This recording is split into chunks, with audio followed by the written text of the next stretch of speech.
Bueno, muy buenos días a todos. Primero, compañeros de trabajo, el área otorrinolaringología, muy feliz día. Una rara forma de festejarlo, esto de juntarnos tan temprano, un viernes 7 de la mañana, pero bueno, la verdad que son los temas y es la actividad que nos apasiona, ¿no? Yo, como siempre, dándome estos pequeños gustitos en lo que es la parte médica, de ver que cada uno de los ateneos, así como hemos ido evolucionando y como hemos ido desarrollando una nueva sistemática, ver la amalgama lograda, ¿no?, entre los que iniciaron y le dieron forma a cada una de las subsecciones del servicio. En este caso, justo junto a Daniela Piras, junto a Ludmila, va a estar Fabricio, y la gente que se ha ido sumando después, poniéndole su motor y su perfil también a este desarrollo, como Verónica Gatica y Paula Soto. Ya darles la bienvenida, ¿no?, porque ya no hay ninguna que lleve menos de un año en el servicio, aunque no nos veamos mucho por el tema de la pandemia en este desgraciado último año, ¿no? Y juntando el tema con la pandemia, bueno, seguimos viendo todos los desastres que esta genera. Y hoy Fabricio Martínez, Paula Soto y Verónica Gatica van a desarrollar un poco lo que son las manifestaciones otoneurológicas encontradas o relacionadas a la afección del coronavirus, del COVID-19. La verdad que así como evolucionaron los ateneos, también evolucionó el flyer, y hoy hago especial mención porque la responsable de ello es la doctora Verónica Gatica, y hoy que le puso todo el color, no sé si es para demostrar las alteraciones vestibulares o para mantenerlo a Fabricio despierto a esta hora de la madrugada, que no sé si todavía no se acostó o si realmente ya empezó su día viernes. Así que empezamos un buen festejo de nuestro día del otorrinolaringólogo. Dejo en sus manos el Ateneo. Bueno, muy buenos días para todos. Muchísimas gracias por estar acá a las 7. Es cierto, estamos así como medio dormidos. Feliz día para todos los colegas. Gracias, Doc, por tan detallada y prestigiosa presentación. Sí, yo creo que un poco va de la mano con la necesidad, el flyer de Verónica va un poco con la necesidad de tener algo motivador, porque verdaderamente nos ha desmotivado bastante esta enfermedad en este año y medio que llevamos de padecerla a nivel mundial. Cuando me lo permitan, ya puedo compartir pantalla. Cuando quiera, Fabri. Adelante. Muy bien. Voy a poner compartir sonido. No hay mucho con sonido, pero un relato al final. Ahí me están viendo ya compartir. Bueno, es para mí un gran lujo compartir con Vero. Figura que compartís, pero todavía no se ve. Está todo negro.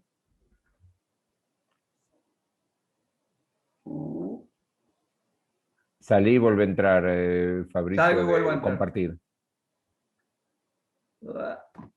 Esperen que salgo de compartir. ¿Todavía no se ve? No. Bien. Quizás porque es medio pesada, se me ocurre. Es medio pesada la clase. Bueno, No, soy no medio tiene nada pesado que yo, ver. medio pesada la clase. No En tiene los dos nada que ver. sentidos. Qué desubicado, a ver. En todos los aspectos. Es como Son que los se te efectos. trabó. No me permite dejar de compartir. Es una cosita, más. Fabricio, haz una cosita. Salí Sí. un segundito y te admito de vuelta. Rápido. Sí, no me deja. No, como que se te trabó. Exactamente. Mucho Bueno, mareo. últimamente no vengo. La vez pasada con el club, de hecho los veo todo. Me están boicoteando las plataformas. No, pero te dice que cuelgues directamente, que salgas de la reunión. Salgas del Zoom y vuelve a entrar.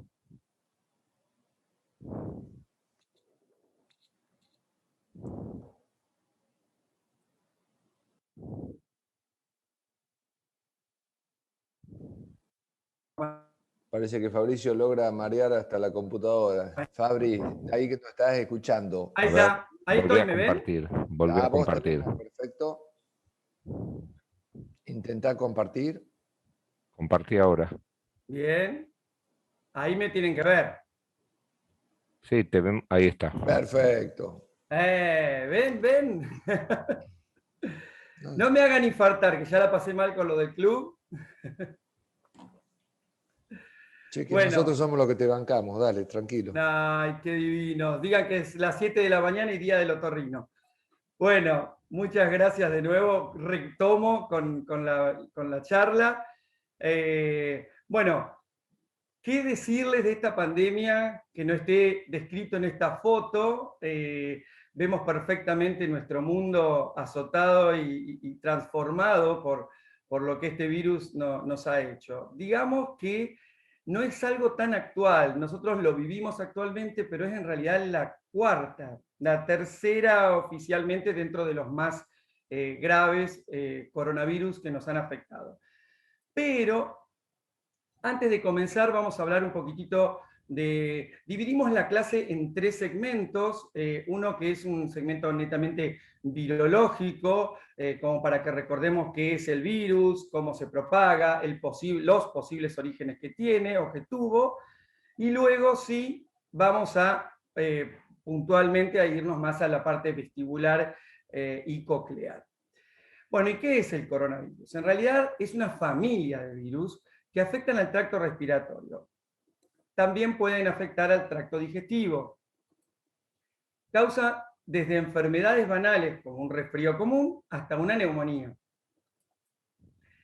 Habitualmente viven murciélagos y en otros animales salvajes. El vector común o el originario es el murciélago. Por supuesto que se han propuesto algunas teorías que las vamos a ver después en cuanto a que se puede, puede tener algunos huéspedes intermedios. La transmisión interhumana, desgraciadamente, está confirmada, incluso a través de vía de otros animales, y los aerosoles respiratorios en los humanos son los que fundamentalmente generarían la transmisibilidad. Bueno, y hacemos un poquitito de historia. La enfermedad esta, en realidad, los primeros casos que se detectaron no sabían que eran de coronavirus, se detectaron cerca de Wuhan, en realidad en el Seafood Market, que es como una especie de mercado, se vieron 60 neumonías totalmente atípicas, y bueno, y se puso a tipificar el virus, y en China, hacia finales de enero, principios de enero de 2020, lograron identificar una nueva cepa de los COV-2, que originariamente se llamó N19 o 19N-CoV. ¿Por qué? Por Novel CoV. Y ahora les voy a explicar el por qué Novel.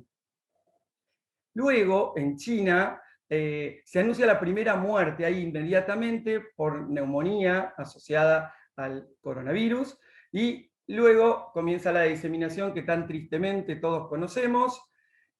Muere los primeros días de febrero, a un mes prácticamente de haber individualizado el virus, el médico denunciante, lo cual le puso un manto de dudas a todas estas cuestiones.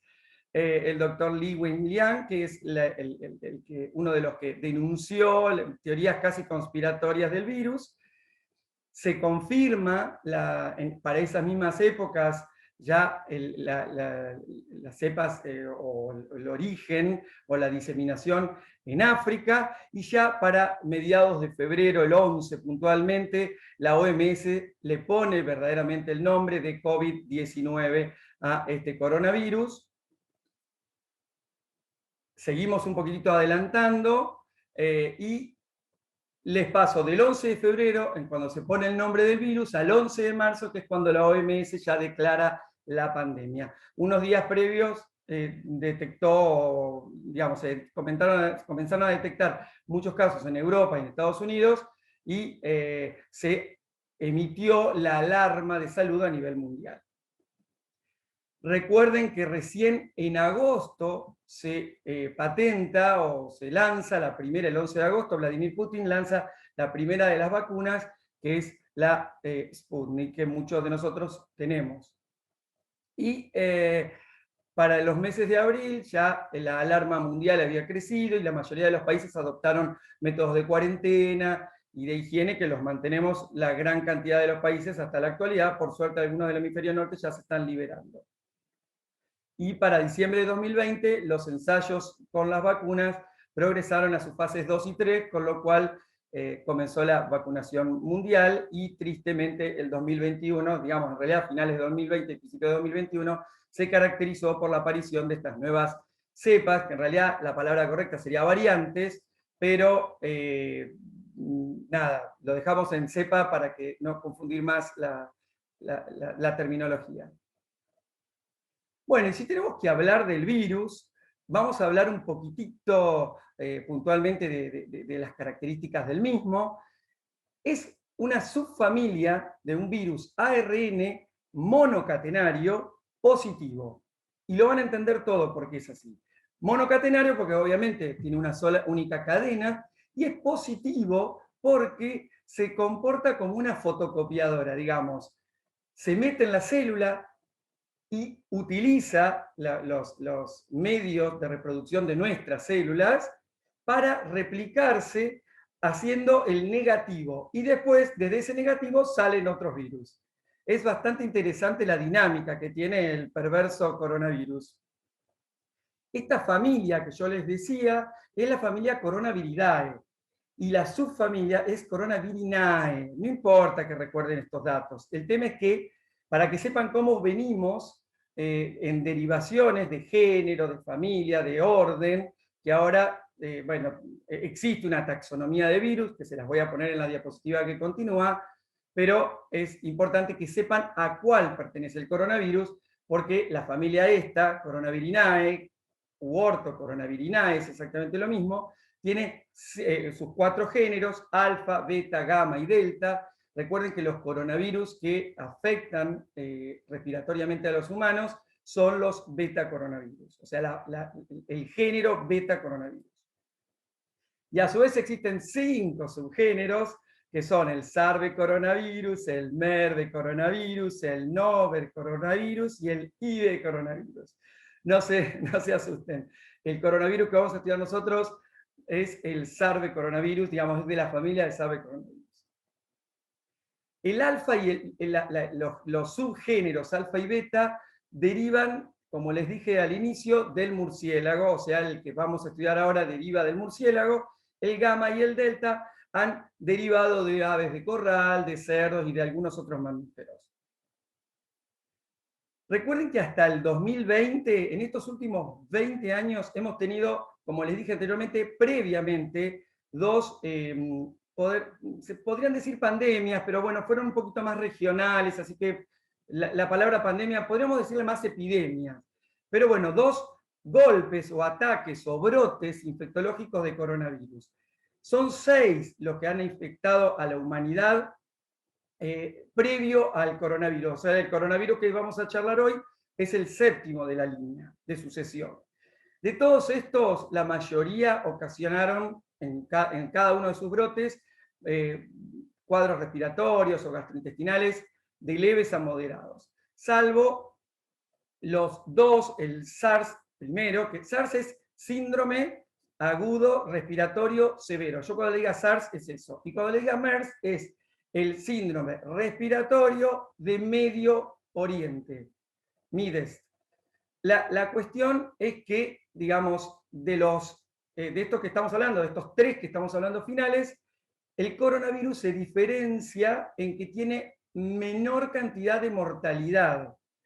Tiene aproximadamente un 4,3, la verdad es que las cifras van variando, por eso no puse ninguna, pero es aproximadamente entre un 3 y un 4,3% de mortalidad. Piensen que el MERS tuvo entre un 15 y un 20, depende de la bibliografía, de mortalidad, era bastante más letal, pero no tan contagioso como el coronavirus que nos está afectando en la actualidad. Y aquí tienen la taxonomía, este es el International Committee of Taxonomy of Viruses, que es lo que les decía recién. La diferencia de la slide anterior es que, bueno, aquí tienen todo, ¿no? El dominio, el grupo, el reino, todo lo que ustedes quieran, pero lo que me interesa que vean es la familia de los beta que está al lado, no importa que no se lea, porque son, imagínense que son 39 los que se han aislado de los betas, y bueno, y los que están circulados allá arriba en el globo más importante son los sarbecovirus, que son precisamente a la familia a la que pertenece, o a la subfamilia y al género que pertenece el coronavirus que hoy estamos tratando. Observen que hay murciélagos. En el caso del merbecovirus está también el hombre, pero con un dromedario, con un camélido. Se considera que el MERS fue el camello, fue el host intermedio, digamos, el huésped intermedio para la transmisión a través de su leche o de comer ingesta, o ingerir carne de camello, que se come mucho en Medio Oriente, cruda. Y bueno, y hablando un poquitito del origen del coronavirus, en realidad, si tenemos que decir, tristemente, es el más prominente ejemplo de los virus emergentes, de los virus que atraviesan barreras de las especies. O sea, digamos, así como el SARS y el MERS, que yo se los mencioné recién, el SARS, el brote fue en el año 2002. Fíjense que pasaron 10 años y salió el MERS. El SARS en 2002, MERS 2012. Pasaron 7 y vino el COVID. Se supone que en unos 7 años vendría otra cepa mutada u otra variación del COVID a afectarnos. Así que espero que para ese momento ya tengamos algunas herramientas más. Observen que el común denominador es el murciélago que está allá arriba, y tomando como huésped intermedio a una chiveta. La chiveta es como un hurón, es un mamífero de ese tipo, que fue el culpado en aquel momento, al igual que el dromedario y los camélidos en el 2012 para el MERS, y ahora, no sé si lo recuerdan, pero se los menciono, el pangolín y la serpiente. ¿Por qué? Porque más allá de la sopa de murciélago, que todos nos reímos cuando nos enteramos de esto, o nos dio asco en realidad cuando nos enteramos de esto, sepan que en China, los que hemos visitado ese país, lo primero que nos asombramos es que se vende todo se come.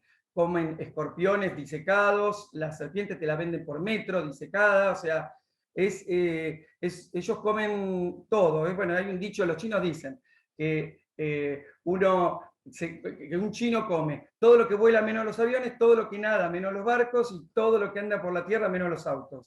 Así que bueno, claramente de algún lado van a mutar estos virus. El origen se sospecha que también tuvo el animal intermedio, como les digo, y la posibilidad de cruce por una cuarta vez no está del todo descartada. Aquí tienen un poquitito lo que pasó, las potenciales rutas de transmisión, y fíjense que es claramente una virosis zoonótica, digamos, el origen es animal, el huésped definitivo o el inicial es el animal, y mediante o no huésped intermedio pudo pasar al hombre, y allí a través de las gotas de flush, el contacto directo, y actualmente, este gráfico no contempla que actualmente las superficies contaminadas de contacto, sinceramente, están no desestimadas, pero sí claramente minimizadas. Lo mismo que la transmisión transplacentaria, perinatal, que siguen un poco en discusión. ¿Se acuerdan que yo al inicio de la conversación les decía que originariamente el virus se llamó 2019 nCoV? Bueno, N era por Nobel, hasta que después se le puso, como les dije recién, el nombre de COVID-19. Esto es actualizado, por eso el doctor me cargaba que no había dormido, porque le quise traer las últimas cifras, y la última actualización que se hizo en la Johns Hopkins University fue precisamente de hoy, 25 del 6, esas son cifras fresquitas, y tenemos nuestro país con una trágica cifra de casi 91.500 personas, seres muertos, con casi 4,5 millones de infectados. Bueno, tienen ahí las cifras globales, en rojo la cantidad de casos, en blanco la cantidad de muertes, y en verde la muy esperanzadora vacunación a nivel global. Tienen también al lado un mapita con bueno, la distribución de los puntitos, es bastante evidente los sitios de mayor afección. No quiero enlentecer demasiado porque mis compañeras no quiero robarle el tiempo a ellas, así que vamos a hablar un poco de la estructura, de la virología, pero ya no de la virología de ontogénica, sino de la estructura propia del virus. Observen, aquí les pongo un virus cerrado y un virus abierto. El virus cerrado, lo ven allí, es esférico, lo conocemos todos, con el aspecto clásico de corona, pero lo que quiero que se detengan, es en las espículas, que le dan el nombre de corona, por eso se llama coronavirus. Ahora vamos a hablar qué son, se llaman proteína S. Después, fíjense que hay otras proteínas que se llaman M, otras que se llaman E, y bueno, la famosa bicapa lipídica común a todos los virus. Si vamos a la imagen de al lado, con el virus abierto, vemos exactamente las mismas proteínas, pero vemos también la distribución en helicoidal que tiene el ARN monocatenario. Este ARN, que también está asociado a una proteína que se llama proteína N, tiene una distribución que es muy particular. Es bastante atípica para los ARN que tengan esa distribución helicoidal. Y aquí sí les voy a describir someramente cada una de las proteínas, no quiero ser demasiado aburridor, menos a las 7 de la mañana de un viernes. La estructura del virus es como medio apasionante, es esférico, como les decía, mide de 90 a 140 nanómetros, es bastante, difiere bastante, generalmente puede ser esférica, pero hasta incluso oval o ligeramente aplanada, pero la que más conocemos todos es la esférica. Y aquí está como que la gran vedette, esos pinchitos que salen, las espigas, pinchos, como ustedes quieran, es la spike protein, que esta proteína spike, o proteína S, si quieren le vamos a decir de ahora en más, cada uno de ellos mide de 9 a 12 nanómetros, posee una cadena que se va enrollando, que, ¿por qué tanta importancia le doy? Porque es vital para la transmisión del virus, porque es lo que hace que se adhiera a la célula del humano. Funcionalmente es, como les decía, esencial para eso y para la inmunogenicidad, que significa que la mayoría de los esfuerzos en la actualidad están dirigidos en que le cambiemos la orientación a los aminoácidos de la cadena de la proteína S como para que no pueda entrar a la célula. La otra proteína es la M, pero se las pongo segundas porque es la mayor distribución en la superficie del virus, no porque tenga alguna función en especial, es nada más estructural, digamos. La que sí ya tiene una función especial es la proteína de membrana E. La E, que es la más pequeña de todas, tiene un rol importantísimo porque sirve para el ensamble y la liberación del virus y a su vez tiene una función de viroporina, como ¿se acuerdan ustedes en la enfermedad de Meniere, en el hidrox, cuando se hablan de las acuaporinas, que son, digamos, como proteínas que sirven para la permeabilización de la membrana, con lo cual aquí sería también interesante lograr algo como para alterarle la permeabilidad a la membrana del virus y así combatirlo. La otra gran proteína es la N, pero esta ya no está en la superficie del virus, sino en el interior y acompañando a esta cadena de ARN. Es un complejo íntimo con la cadena de ARN y por supuesto también nos sirve para que estructuralmente podamos ensamblar nuestros nuevos virus cuando los replicamos y a su vez mejora la eficiencia, ¿no? La eficiencia en la traducción y en la transcripción del virus. El ARN, 2 palabras, les iba a poner, había puesto unas fotos lindas del ARN todo segmentado y demás, pero bueno, nada, creo que por ahí iba a ser si no demasiado prolongado y aburrido. A mí me gustó, para mí fue todo como medio nuevo, porque tuve que estudiar microbiología, pero me pareció apasionante. Tiene el genoma lineal, es la típica distribución de 5-3, o sea, 5 en la cabecita y 3 en la cola, y en el medio están todos digamos, las bases, los nucleótidos, acomodaditos, digamos, como para ir generando, que ustedes lo ven ahí, el primer segmento, después el segmento inicial, la parte de las replicasas, las que sirven, las proteínas que después nos van a servir para replicar nuestro virus, los genes estructurales, fíjense, que son los que codifican las proteínas estas que les mencioné recién, vieron que dice S, E, M y N, y después sí ya el extremo 3. Y por último, algo que no es constante en todos los coronavirus, que es la esterasa hemoglutinina, que es una enzima de superficie, una proteína enzimática de la superficie, que es una de las culpadas originariamente en la patogénesis. Yo por ahí no quiero hablar mucho de esto porque va a hablar en un ratito Paula.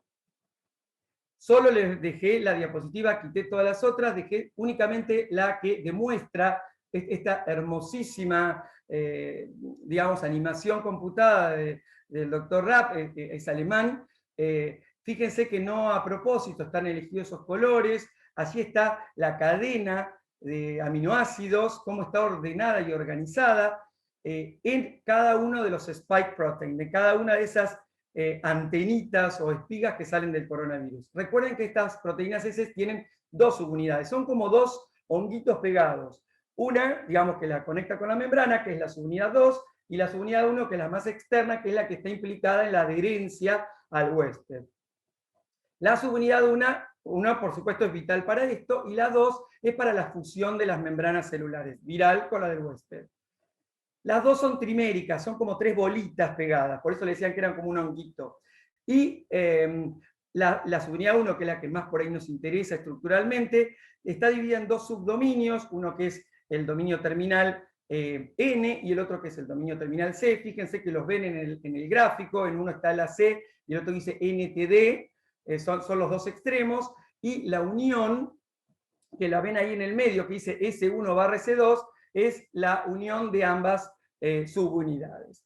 ¿Por qué tanto interés en esto? Porque, bueno, cómo se acomodan estas cadenas, ustedes las ven que se van enrollando entre ellas, hacen que, y la variación de los aminoácidos, hacen que varíen las diferentes familias de coronavirus. De hecho, esto es lo que se utiliza para mencionar todos esos coronavirus que vimos en la diapositiva inicial, todos esos coronavirus, ¿se acuerdan de esa lista larga? Bueno, mediante la codificación de la posición de los aminoácidos de estas cadenas, nos permite conocer de qué familia de coronavirus estamos hablando. Se han visto varias, digamos, variantes del coronavirus últimamente, y es lo que está explicado por la transmisión humana-humana. La mutación original es del animal al humano, pero las mutaciones actuales son netamente humano-humano. Y fíjense que en la subunidad 1, y con esto termino, enlaza ahí sí directamente al receptor de la enzima convertidora de la angiotensina 2. Ustedes esto escúchenlo y reténganlo, después en un ratito se los va a profundizar Paula. Esto es importante para la patogénesis. Después en un ratito se los habla Paula. Pero esto es vital y se considera en la actualidad una de las más importantes formas de patogenicidad del virus. Y bueno, y les recuerdo someramente, para así después pasar a la sintomatología vestibular, les recuerdo los síntomas clásicos del coronavirus, que los conocemos todos: tos, anomia, geusia, congestión nasal. Bueno, lo de la rinitis está recientemente agregado dentro de los criterios diagnósticos, pero son sin duda los más frecuentes. Las diarreas es en algunos casos, la disnea va a ser dependiente del compromiso pulmonar claramente, la fiebre y la astenia también, junto con el grupo inicial, son los más frecuentes de los síntomas a encontrar, y los vómitos también son facultativos, más o menos como la diarrea, y la neumonía, que es más que un síntoma, es claramente un signo, y de hecho es el signo que le imprime mayor gravedad al compromiso pulmonar que tiene el coronavirus. Y bueno, y ahora sí, ya adentrándonos en la charla de Vero y de Paula, vamos a ver en realidad los motivos de consulta más frecuentes en nuestros consultorios de otoneurología. No difieren demasiado de los clásicos síntomas y signos de los clásicos en la otoneurología, pero bueno, nada, los mencionamos porque verdaderamente es por lo que vienen al consultorio. Generalmente en el aspecto hipoacusias, nos van a consultar por profundización o aparición de hipoacusias, ya sean conductivas y o perceptivas.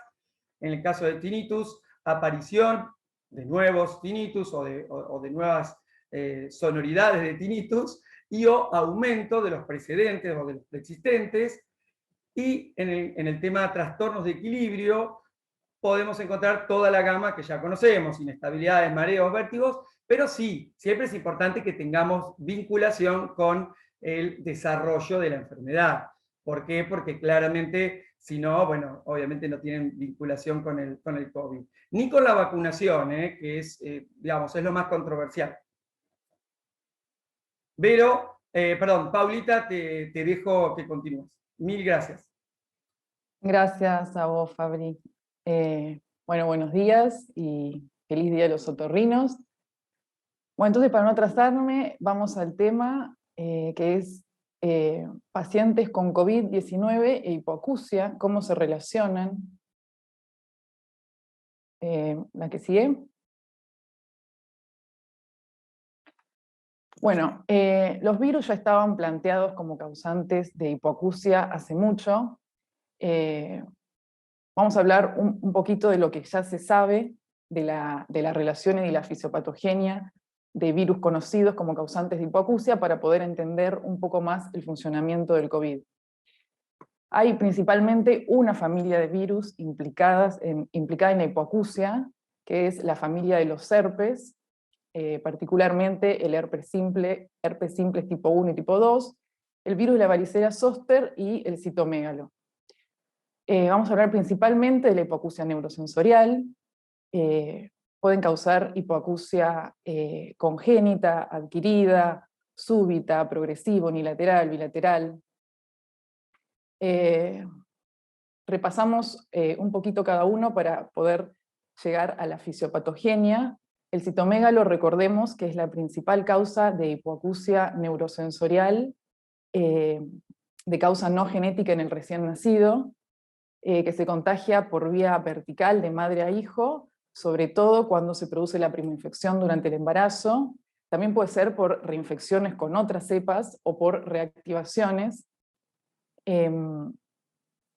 Y además tenemos niños que pueden nacer sintomáticos, que es como una TORCH, o asintomáticos, pero tanto uno como otros tienen el riesgo de desarrollar la hipoacusia meses o años más tarde, por lo tanto serían niñitos que pasan exitosamente el screening auditivo neonatal.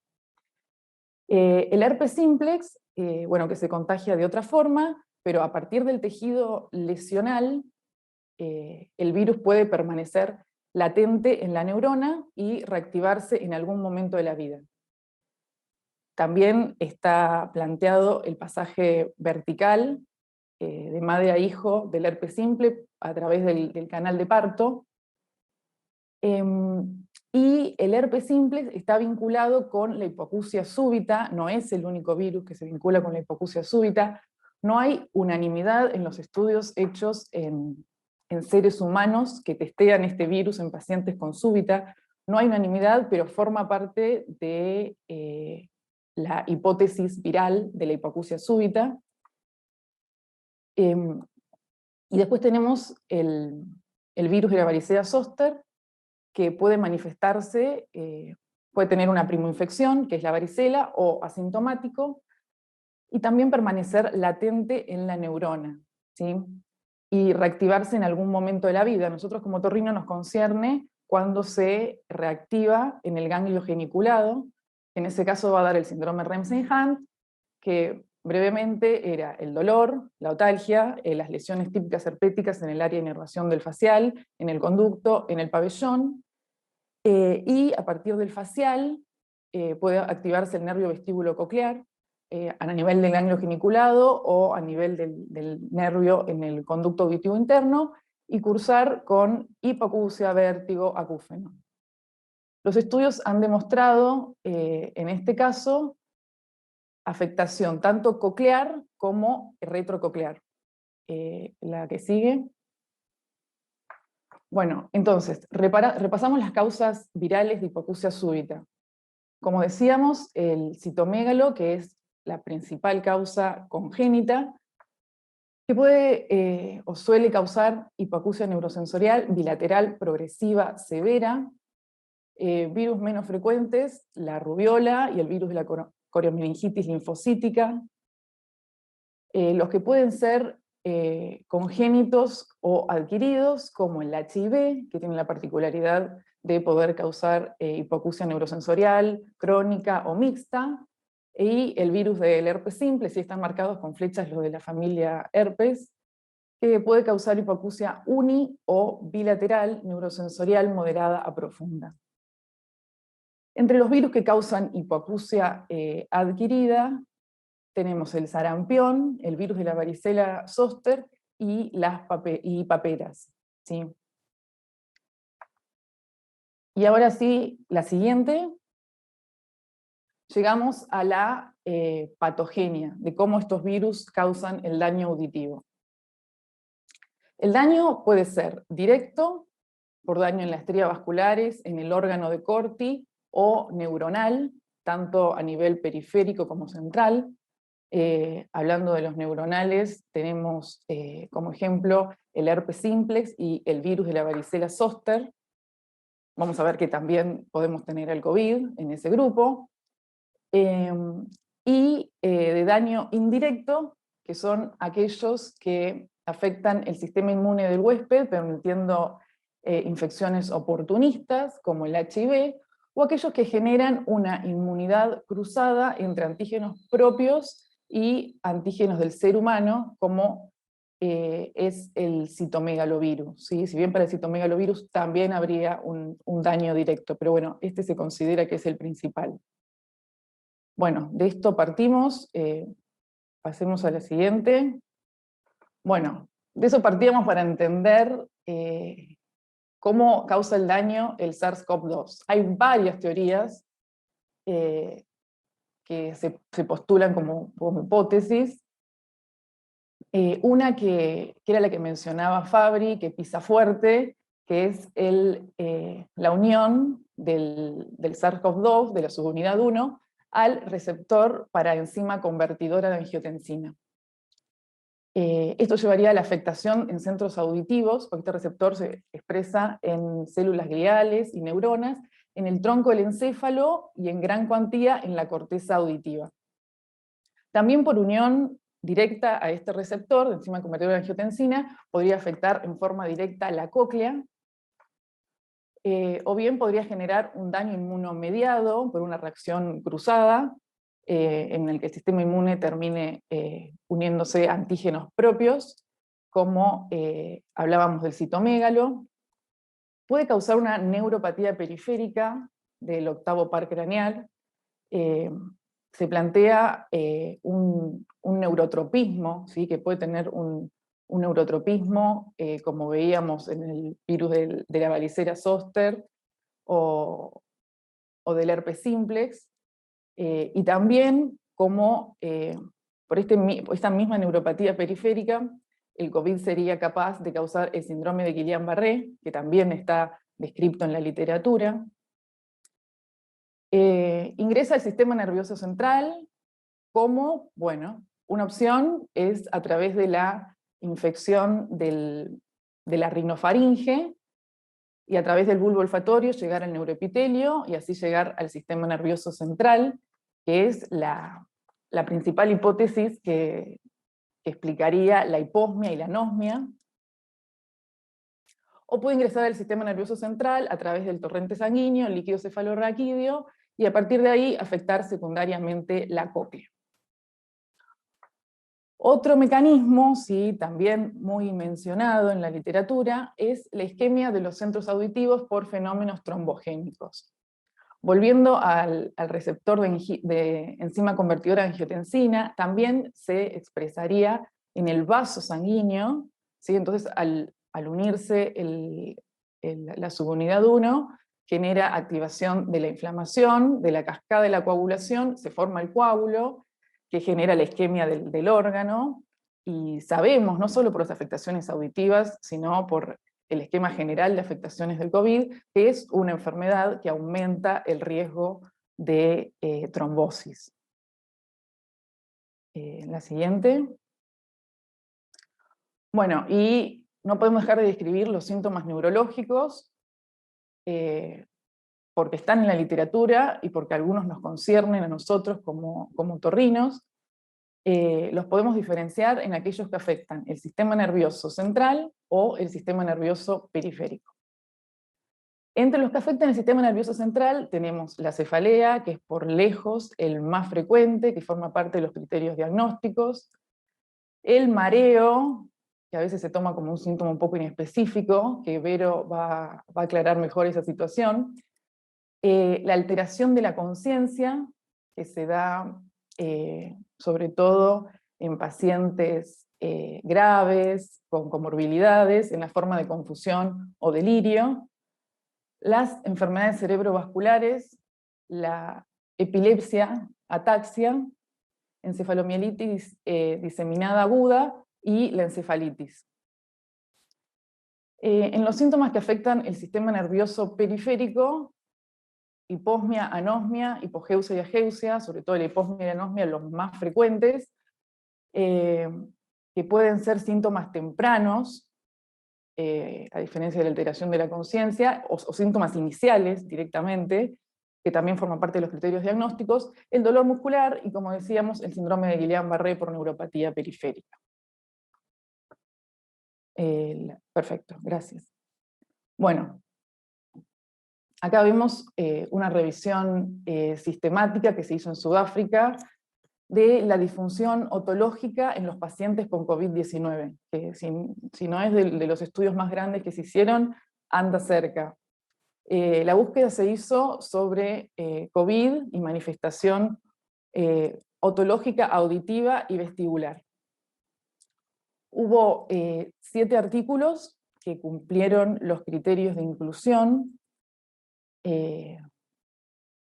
Vemos que la mayoría son, digamos, reporte de un caso, y hay 2 que son series de caso. Bueno, el de Mustafa, que lo vamos a analizar por separado. Pero bueno, los estudios que más abundan al día de hoy son estudios chicos, con este número de pacientes.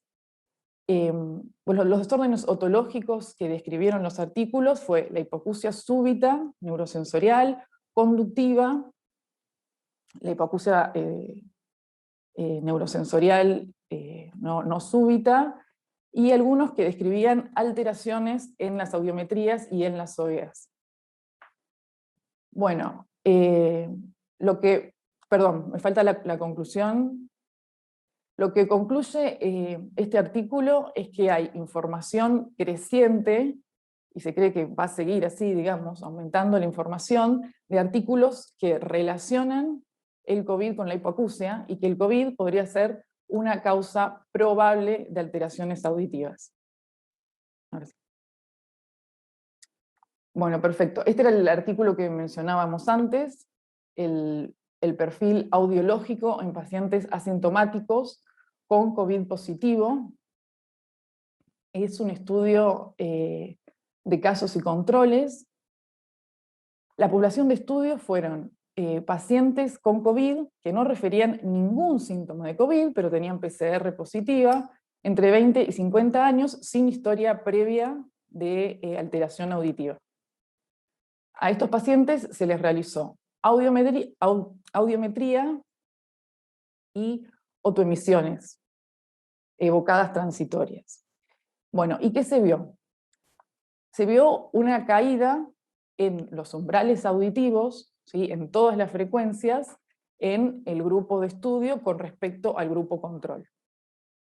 Esta caída en los umbrales resultó ser estadísticamente significativa, la diferencia entre un grupo y otro, en las frecuencias agudas, entre 4000 y 8000 Hz, la diferencia fue estadísticamente significativa. Y lo mismo pasó con las otoemisiones, la diferencia fue estadísticamente significativa, y lo que se vio fue una disminución en la amplitud de las otoemisiones en los pacientes infectados con COVID. Entonces, el artículo concluye que se evidencia un daño a nivel coclear, sobre todo a nivel de las células ciliadas externas, que falta más información y más estudios para explicar cuál es el mecanismo exacto de los que proponíamos por el cual se daña la cóclea, y pone el acento en que cursar una patología asintomática no te exime de tener una alteración auditiva, ¿sí? Como vemos en estos pacientes que eran asintomáticos y tuvieron su hipoacusia, sobre todo en frecuencias agudas. La que sigue, por favor. Bueno, otro estudio más, que en este caso va a hablar de la hipoacusia súbita como una manifestación camuflada del COVID. En este caso es un estudio descriptivo de corte transversal, que se tomaron 100 pacientes que consultaron por síntomas leve a moderados de COVID, entre 20 y 60 años y sin historia auditiva previa. A estos pacientes se les preguntaba si referían o no referían algún síntoma en el oído. 69 pacientes dijeron que no referían síntomas en el oído y 31 que sí. De los que referían síntomas, se les preguntó, bueno, ¿cuál era el síntoma principal? La mayoría refirió tener tinnitus, seguido por hipoacusia súbita de reciente comienzo, otalgia, aturdimiento y hipoacusia súbita más tinnitus en forma concomitante. A los 100 pacientes se les realizó audiometría. Ahí vemos el gráfico de la distribución de la audiometría, de los umbrales auditivos y de la caída auditiva por la edad. En la mayoría de los grupos etarios se vio una caída de entre 21 y 40 decibeles.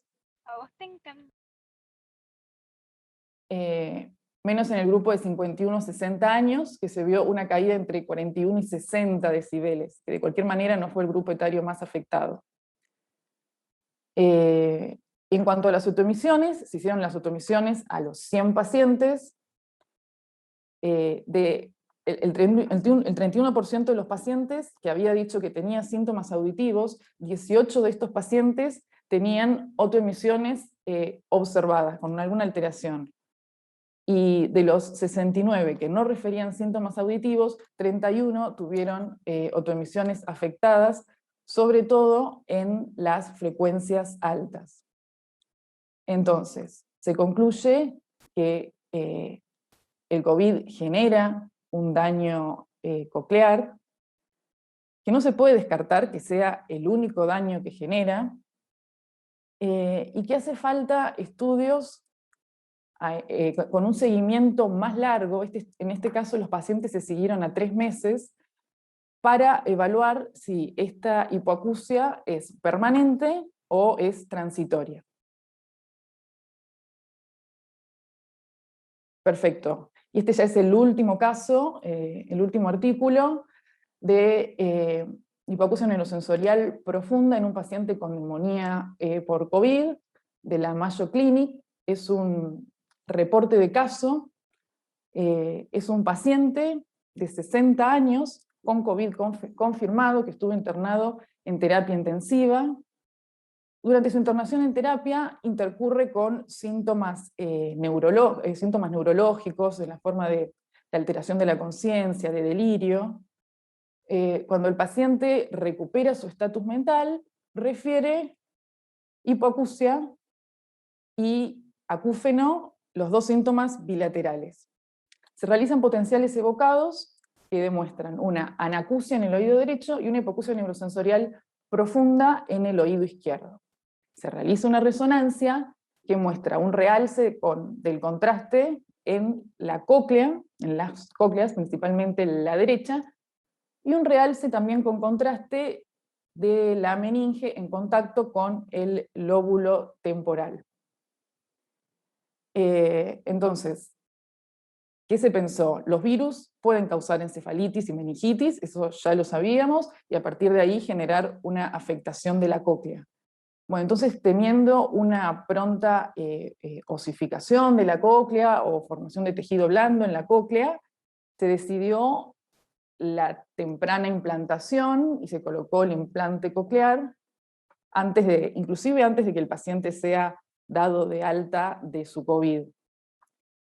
La conclusión del estudio es la importancia de realizar estudios auditivos en todo paciente con COVID, sobre todo en aquellos que presenten síntomas neurológicos. Y creo que ya puede seguir Verónica.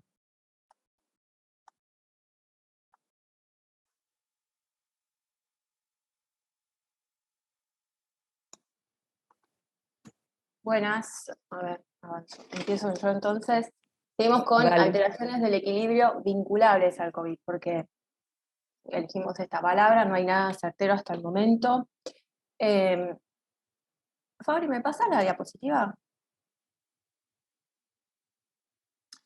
Bueno, en principio elegimos este trabajo, que es una revisión sistemática, donde intentaron elegir distintos papers y case report, tratando de identificar alteraciones neurológicas en pacientes internados con formas de COVID leve, moderadas y severas y críticas. Y de esa forma, aparte de poder detectar cuáles son los síntomas neurológicos predominantes, cuáles se presentaban más en los distintos grados de severidad de la enfermedad. Y de ese listado van a poder ver que, si bien en las formas leves moderadas predominan las alteraciones del olfato y gusto, en las formas severas y críticas, las cefaleas, los mareos, o mareos con cefaleas, eso. Todos tienen los mismos síntomas, pero con predominancia en distintos grupos.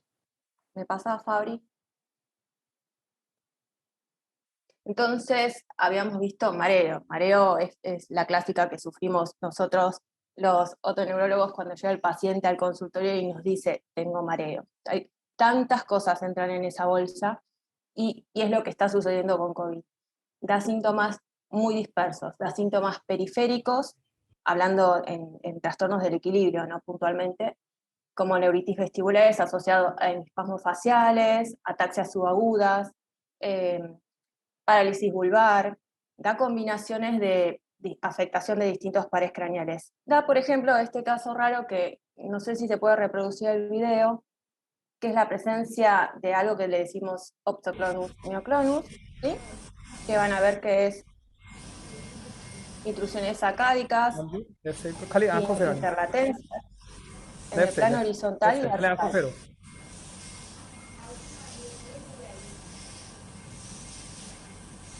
Left side right side जो Ya está, lo subimos porque quizás muy pocos tenemos la posibilidad de poder ver este tipo de movimientos anormales de ojo. Lo cierto también es que raramente nos veamos un paciente con un cuadro agudo, internado, positivo con una alteración del equilibrio, que soliciten la interconsulta de un otorrino para evaluar un paciente así. Pero bueno, de acá más o menos tenemos una idea de que da síntomas periféricos, da síntomas centrales, avanzamos. ¿Y cómo es que da síntomas centrales? ¿Sí? Bien dijo Paula que una de las teorías es que coronavirus, SARS-CoV, en realidad ingresa a través del bulbo olfatorio, transcribal y probablemente transaxonal y transignático tenga acceso al sistema nervioso central, vía hematógena, linfocitaria. Y cuando llega a este nivel, al sistema nervioso central, acá, por ejemplo, para ejemplificar esta situación, hay un trabajo que se realizó en Alemania, en realidad son distintas anatomías patológicas de pacientes que fallecieron, no solo en terapia, en su domicilio, en residencias geriátricas, en distintos ambientes. Arriba van a ver el listado de pacientes con la edad promedio, y hacia abajo de todo, en lila, lo que van a ver es que trataron de identificar la presencia de ARN viral. Y hay, ¿sí? O sea, que el virus llega realmente al sistema nervioso central, es detectable. Por otro lado, hacia el lateral derecho, bueno, van a ver todos los tipos de reacciones inflamatorias que puede producir, astrogliosis, microgliosis, y la presencia de linfocitos T, y detectaron también que predominaba la reacción de astrogliosis a nivel del tronco del encéfalo. Esos cuadraditos en rojo significa afectación severa, naranja moderada, amarilla leve y celeste que no hay afectación, ¿sí? Ustedes van a ver que en todo en el cuadrante de astrogliosis hay mayor coloración naranja-roja, o sea que predomina ese tipo de lesión, y cuando lo sectorizan, esto se ve más en la parte del tronco del encéfalo. Importante saberlo, aunque somos otorrinos y hacemos otonegro, pero bueno, el nervio vestibular se origina desde esa zona, ¿sí? Próxima. Y entonces teníamos, ¿me pasás, Fabri? Teníamos la bolsa de mareos y síntomas dispersos periféricos, síntomas dispersos centrales, y todo lo que abunda son case report. Reporte de casos en una pandemia es nada, es un porcentaje minúsculo, ¿sí? Ni siquiera hay series, sí, hay series de casos, pero son muy pocos los casos.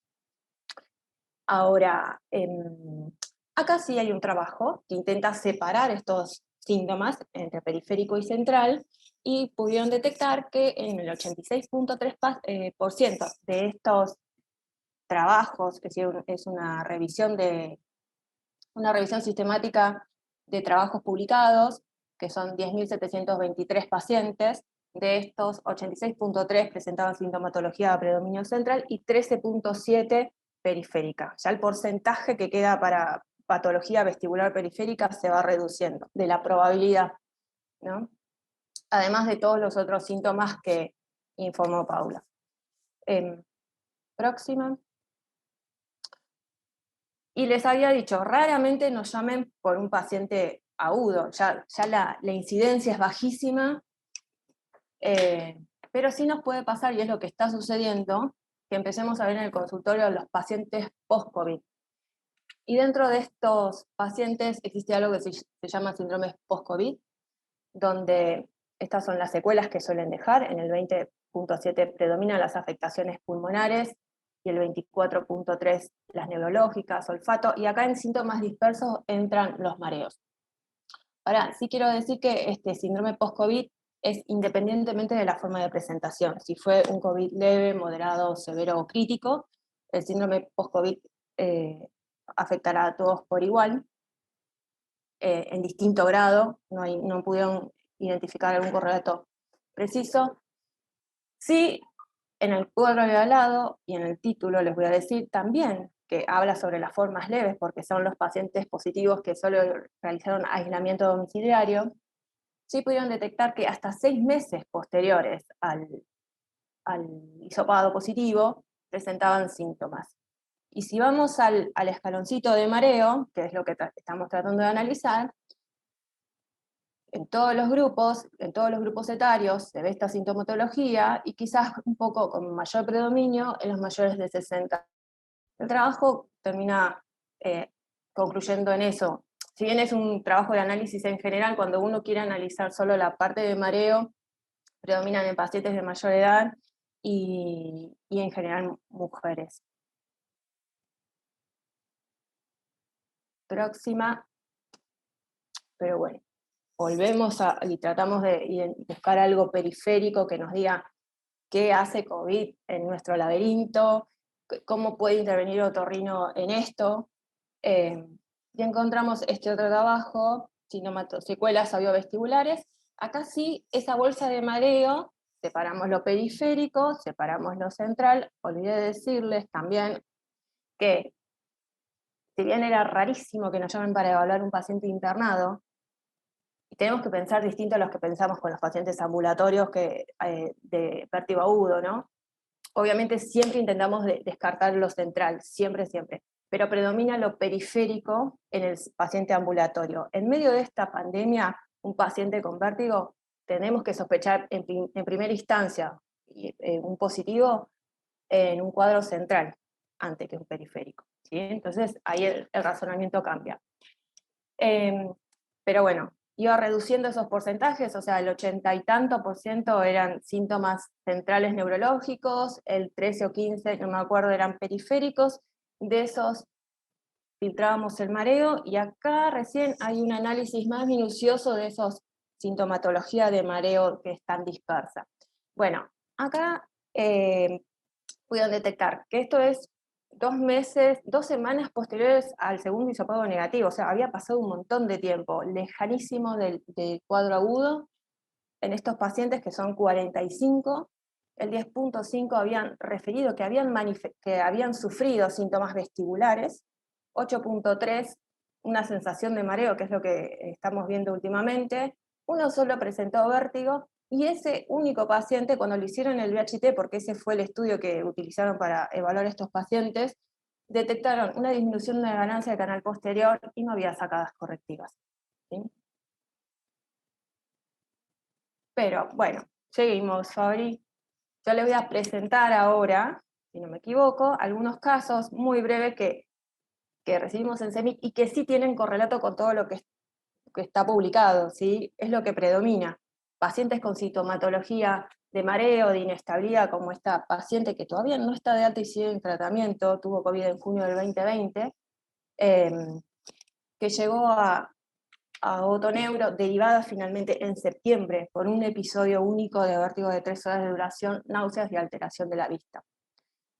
Sí manifestaba sensación de mareo constante, sí charlando, mucho sale del interrogatorio, contó que cuando va caminando y hablando con una persona le cuesta continuar caminando porque siente inestabilidad, entonces para, termina la conversación y continúa. Pero predominaba el mareo. Predominaba el mareo, ella era migrañosa de antes, se agravaron, aparecieron ya las cefaleas diarias, que eso sí no estaban, coincidente con todos los cuadros anteriores, y como dijo Paula, cefaleas y mareos son uno de los síntomas neurológicos predominantes. Próximo, Fabi. Y este es muy semejante al anterior, esta paciente la vio en el post-COVID, hizo un control con clínica, y clínica la mandó a Otoneuro por una sensación de mareo y de inestabilidad constante, la marcó como posicional, la describe la paciente, la realidad es que en las pruebas posicionales de una clásicamente piensa en PPPB, pero no apareció no se desencadenó ningún nistagmus. Pero bueno, esta combinación de mareo y cefalea nos hace acordar un poco a esa categoría que usamos de migraña vestibular, aunque no tiene esta paciente el antecedente de migraña. De todas formas, acá se está manejando conjunto con neurología y está va a empezar a recibir topiramato. No llegamos a hacerle estudios vestibulares porque, bueno, cuestiones administrativas, y aparte la vimos hace muy poco. Caso 3, que es el siguiente, y es vemos cómo lo analizamos, porque si bien es una paciente que tiene estudios, en el 2016 hizo en otro centro concluyentes para E-drops bilateral, con una hipoacusia bilateral en frecuencias medias, que abandonó el seguimiento, porque ella no dejó de presentar crisis en ese momento, tenía unas muy esporádicas y ni siquiera estaba haciendo tratamiento medicamentoso. Tuvo COVID abril 2021, y a partir de eso, evaluada por clínica, ella manifestó que esta sensación de fullness, oído lleno y sensación de mareo era diaria, ¿sí? Le decía recordar las que había tenido en el 2016. Entonces no había duda, se pidieron todos los nuevos estudios para ver cómo había evolucionado ese E-drops bilateral que continuaba estando. Lo que nos llamaba la atención era por qué post-COVID, coincidencia o no, o tendrá relación con todas las alteraciones hematológicas que puede realizar el COVID, la hipercoagulabilidad, la hiperproteinemia, la hiperviscosidad del líquido cefalorraquídeo, tendrá que ver con, no, bueno, quedaba para analizarse después. Y creo que Fabri tenías otro caso, ¿no?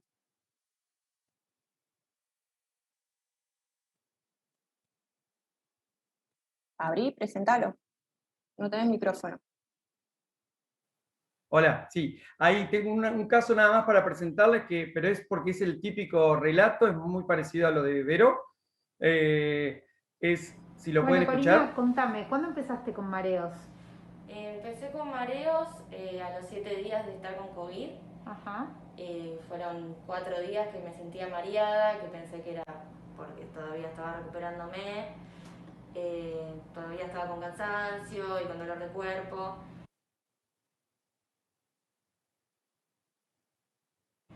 No lo relacioné con el COVID.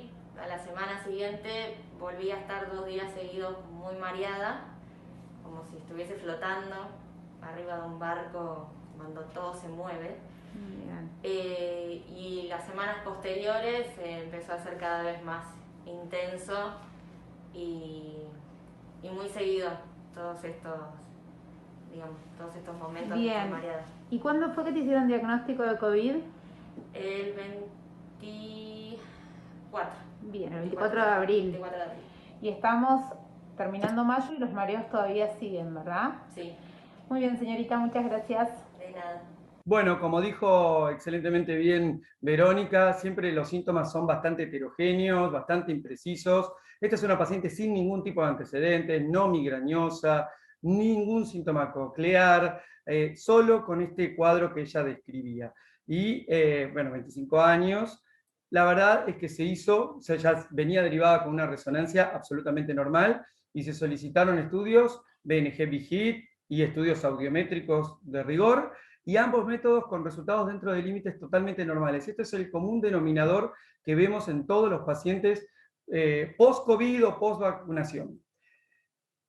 En definitiva, lo que queremos darles, y para finalizar la charla, perdonando que nos pasamos unos poquitos minutos, es que pase lo que pase, lo único que sigue siendo vigente hasta ahora es precisamente la prevención.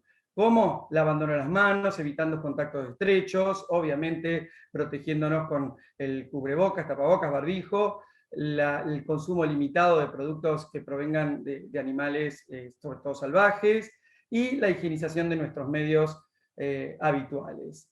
El distanciamiento social, todo lo que todavía en el hemisferio sur tenemos como medida general. Y Paula nos había dado algunas conclusiones. Paula, ¿podés hablarlas? Sí, cómo no. Bueno. Ahí te voy pasando. Ahí. Me están muteando ahí. Ahí está. No, yo te escucho, te escucho. Bueno, entonces, algunos mensajes para llevarnos al hogar. Es una virosis zoonótica de transmisión interhumana.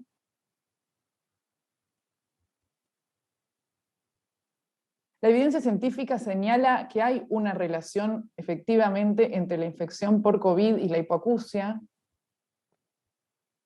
pero más estudios son necesarios para establecer el mecanismo de lesión. Estudios más a largo plazo, con más número de pacientes, revisiones sistemáticas, ¿sí? Tanto la lesión sea auditiva como vestibular. La sintomatología vestibular tiene baja expresión de alteraciones en los exámenes complementarios. Las características neurotrópicas del virus todavía están siendo estudiadas como mecanismo de lesión. La principal, ahí no la leo esa. La principal herramienta en la lucha contra el COVID continúa siendo la prevención. Y la última de todas, que se alcanza prácticamente a no ver, por allá abajo, que dice que la vacunación es la esperanza que tenemos. Gracias, Pau. Gracias. Aquí les dejamos un segmento de preguntas, agradeciéndole la participación, increíble que todavía sigan conectadas tanta cantidad de personas. Muchas gracias, Vero, gracias, Pau, por todo el trabajo que hicimos juntos. La verdad es que también al resto del equipo de otoneurología, incluyendo la licenciada Segrey Ferronato, que siempre están presentes. La doctora Ludmila y la doctora Pilas. Y aquí les dejamos un poco más de bibliografía. La verdad es que recolectamos aproximadamente entre 80 y 90 artículos, y bueno, intentamos hacer un pequeño resumen acá de todo lo que se utilizó para la charla.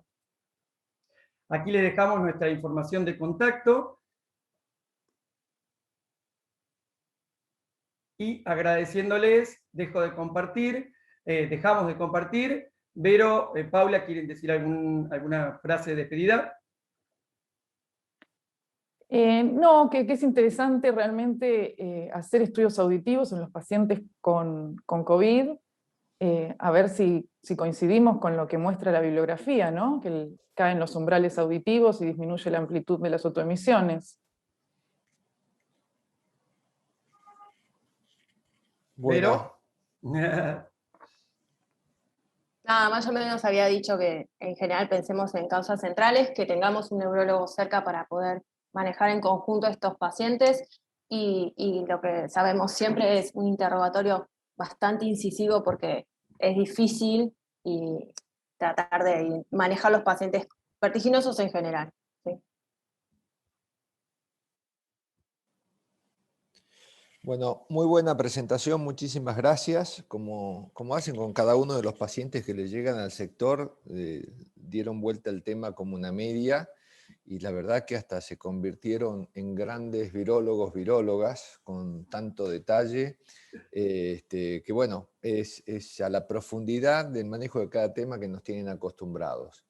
Y bueno, y en la otorrinolaringología, sí, para ser cortísimo, ya tenemos todas las áreas donde tenemos algún tipo de evidencia de afección, ya sea por una costumbre de uso, desde el barbijo que nos hace detectar hipoacusias que venían luchando, apoyándose un poco en la lectura labial, desde trastornos de la voz que empeoran por la mala utilización del Zoom o por la comunicación con el barbijo o la comunicación a distancia, los trastornos vestibulares, como muy bien los vimos hoy, ¿no? Y la verdad que uno en el consultorio, sin tener una estadística clara, ha visto durante la pandemia un incremento de aparición de hipoacusias súbitas. Ha llamado la atención en los consultorios privados de varios de nosotros, como también en el servicio. Y no sabemos si es por afección a nivel central emocional en los cuadros de hidrops endolinfático, y en algunos casos puede ser, y en otros como estas hipoacusias súbitas sensorioneurales, no acompañadas de la típica clínica del hidrops, que posiblemente sean por afección directa del virus, ¿no? Así que bueno, muy feliz día del otorrinolaringólogo, otorrinolaringóloga o otorrinolaringólogue, para que nadie se ofenda. Espero que tengan muy buen fin de semana. Y como siempre, la continuidad de esto, que vemos la cantidad de gente que después se une al canal de YouTube para ver los Ateneos durante el fin de semana, o en un horario un poco más humano que el de las 7 de la mañana. Y las preguntas que vayan apareciendo y nos quieran llegar hacer llegar, con mucho gusto van a ser respondidas o resueltas por parte de cada una de las subespecialidades. Un abrazo grande a todos y felicidades. Gracias, Doc. Felicidades. Hasta luego. Hasta luego.